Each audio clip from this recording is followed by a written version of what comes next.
Chapter 62 of the Dao De Jing, pronounced Dao De Jing, meaning something like the classic of the way and its virtue, makes a claim that would have sounded radical in its time, and still does.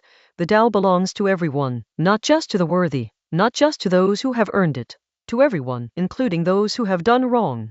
Dao Ji wànwù zhai ao, Shànrén zhai bao, bùshànrén zhai su bao, miǎn kǐyǐ zunzing kěyǐ jia rain, rain zhai bùshàn, he kai zhai yu, gulai tiānzǐ, zhai sāngōng, sui yu gong bai yi zian sìmǎ, bùrú zhuo jin sai dao, gu zhai suǒyǐ sai dao ji he, bu yu, iqiu de yǒuzuì miǎn ye, bu wei changse. The Tao is the mystery at the heart of all things. It is the treasure of the good person, and the refuge of the person who is not good. Beautiful words can be traded in the marketplace. Noble conduct earns respect among people, but those who are not good, why would the Tao turn them away? So, when the Son of Heaven is enthroned and the three ministers take their posts, though jade discs are offered before 4-horse chariots, none of it compares to sitting quietly and presenting this Tao. Why did the ancients prize this Tao above all? Because, as they said, through it, whoever seeks finds, and whoever has transgressed is spared. This is why it is the most precious thing under heaven. The chapter opens with one word,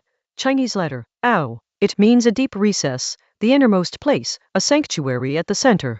The Tao is described as the mystery that underlies all things, not a mystery to be solved, but one you can rest inside. Then comes a distinction and its immediate undoing. The Tao is the treasure of good people, yes, but it is also the refuge of those who are not good. In classical Chinese, Chinese letter, shan, means goodness, virtue, rightness. Chinese letter, bùshàn, is its opposite, not good, perhaps someone who has acted badly or failed to live well. And the text says, both find shelter here. This is the move that matters. Most ethical frameworks say that goodness earns you access to something the unworthy cannot have. This chapter says the opposite. The Tao does not enforce moral admission criteria. Then the text makes a brief acknowledgement of how human society works.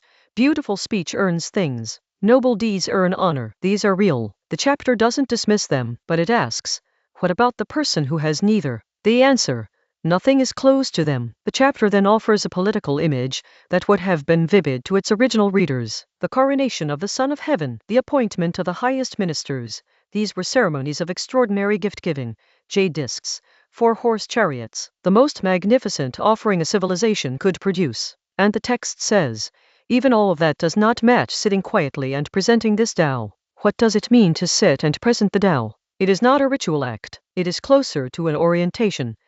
Being in such a relationship with the Tao that it can move through your presence into a situation, not a speech, not a performance, not a credential, a sitting. Finally, the chapter asks its own question.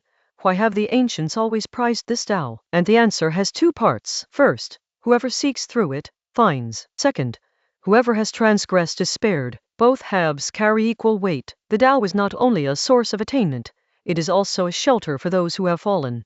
There is something quietly radical in this passage. Most systems that prize virtue, ethical, religious, philosophical, contain an implicit logic of exclusion. You qualify or you don't. You have earned access or you haven't. The good deserve the treasure. The flawed must first reform. Chapter 62 refuses that logic. It doesn't say goodness makes no difference. It says the Tao doesn't condition its availability on goodness. Whatever the deepest current of reality it is, the source that underlies things, it doesn't check credentials at the door. This has a weight that is hard to overstate. A person who has acted badly, who carries guilt or shame, who has made a serious mess of things, they are not excluded from returning to something real. The path back is not, first become good enough to deserve the Tao, then approach it. The Tao is already the ground they are standing on. The image of the jade discs and the chariots, the most expensive gifts a civilization could imagine, being less than a quiet sitting, that is worth staying with, whatever ceremony, display, or credential we think we need in order to approach what is deepest.